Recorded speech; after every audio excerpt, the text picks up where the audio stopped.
Hello and welcome back to chapter 6, lecture number 10. So we continue working on a small plant called celandine, and we need to import a background image. So I like to just hide all the small flowers and plants, and we go for a new one and call this celandine. And I do not really know how to pronounce this, but I do know it's spelled like this. So I like to hide all the other ones. And we're going to import a background image. So that's the one we need. And let's put it right there. And we start with adding a plane. Whoosh. And scale this a little bit. And moving it right there. And we make it smaller. Even smaller. And let's find out how to start with this shape. So I think I'm going to add 2 extra edge lines and putting these right there and right there, so we have space for the stem. And I like to extrude this a little bit. And one more time. Let's go to the wireframe so we can see actually what we're doing. That one as well. And it doesn't really matter, you do not cover these edges.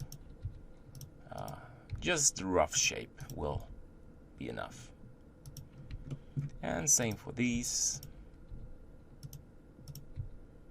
There you go.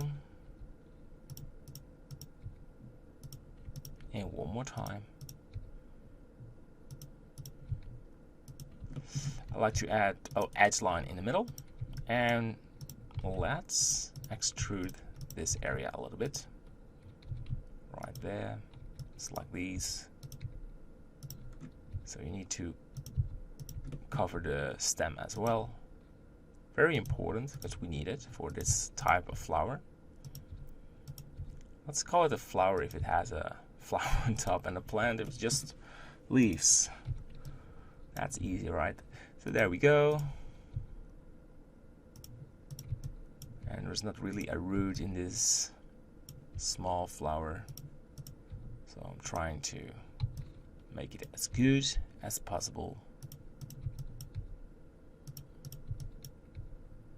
I think it's just aiming that way.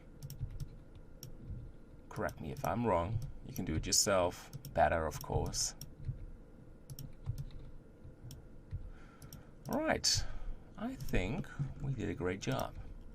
So let's take a look on how to finish this right. Let's put it right there and there. And I want 2 edge lines over there and 2 right there. Great, and I think we can add 1 there, so we cover this area a little bit. Cool. So let's do 1 more together, and then you can continue this yourself. And if I compare this with a nettle, I think this one is more easy. It's just different. It's a different approach, but not necessarily more complex. It's just about trying to cover the whole area, and you have this freedom of sometimes just ignoring the borders. There you go. And we continue. And we have to do the stem as well. And I think we're doing pretty well with just copying the new flower leaf. And that area, look how smooth that went. No hardness. Alright. I think we're almost there. What do you think? Whew, that's so boring. But imagine when we have all these beautiful flowers and plants, and we can put that in this nice looking environment scene, that will totally rock it. So that's enough for me to continue. So I can imagine how beautiful the scene is going to be. And we created it ourselves. So it's not just a sort of a plugin where you have everything standard. No, this is all yours.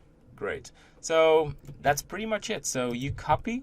It doesn't matter if you copy this one or that one, just the one you prefer that match the next one, and you're trying to put it in line. And what is key is that you try to follow the root of the leaf just as good as possible and make it a smooth line. Very key. All right, so I'll pause it. We can continue, and you can ignore this one. That one is a little bit bugged, but the other ones are good to go. All right, so good luck. Let's do one more together, just because it's always good to see how someone else is doing it. By the way, this is my creation for that one. It was pretty hard to match this area, and we had that one as well. This one was very smooth, but this one was pretty challenging, so I thought, just let's do one more one together. If that helps, why not, right? And we have time left, so that's a great thing. So I don't know if I already mentioned the purpose of trying to make as much as you can yourself and try to avoid plugins. Myself, I use the Grove 3D. That's a tree add-in, and I love it. But I created Twigs myself, so they have a beautiful library.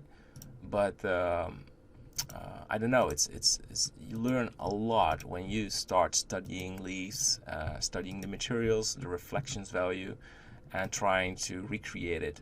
And of course, the first time you spend time on it and you make your models, it won't match, or maybe you get close, but it won't match the sample results. But the more you do it, I think you can improve it and even make better trees, because you understand the way trees looks like, so you can recreate it. So plugins, of course, these are great, and for grass you have so many, but if you learn this and if you know how to handle this, I mean, you are leading it. You can create it and pick the colors and the way it's spread over the terrain. It's a very powerful tool, so much more powerful than a click and you have it method. And of course, I think you should use it as a tool to have better understanding, but never lose your artistic impression on it. Yeah, if that makes any sense to you, because people always, I heard a lot like, yeah, why are you just doing this? Because the AI is just going to replace you. I'm not afraid for that. You can see AI is not, maybe for some nature things, but for architecture and medieval architecture, there's so much freedom for the artist. I mean, if there is an algorithm doing that all themselves, I'm happy. But I guess it will take a long time. So if I shouldn't have to model everything, then it's just brilliant. But I don't think it's going that fast. Maybe, or maybe not. Let's turn on proportional editing. And this stem is pretty small. I'm going to extend this a little, or just leave it. I'll just leave this, and we remove the rear ones. Okay, we need to do something with this area.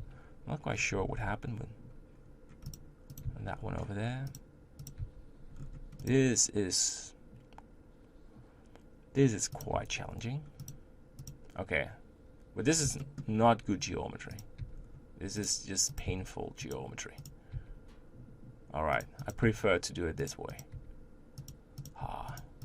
But just watch your work and think, hey, I can do this better. Alright, so enough talking. I hope I won't bore you. You can just mute me, of course. Trying to help you, keep in mind. I'm not trying to irritating you. Great, so I'll pause again, and good luck with the next two. Alright, we finished all the leaves, and that makes it the end of this lecture. So in the next one, we will make some adjustments on the leaves to make them look curvy, and then we continue to bind them together and focusing on the flower. I will show you the reference, how how the celandine wheel looks like. So it helps us with recreating it. Alright, I hope you still enjoy, and see you in the next lecture. Bye bye.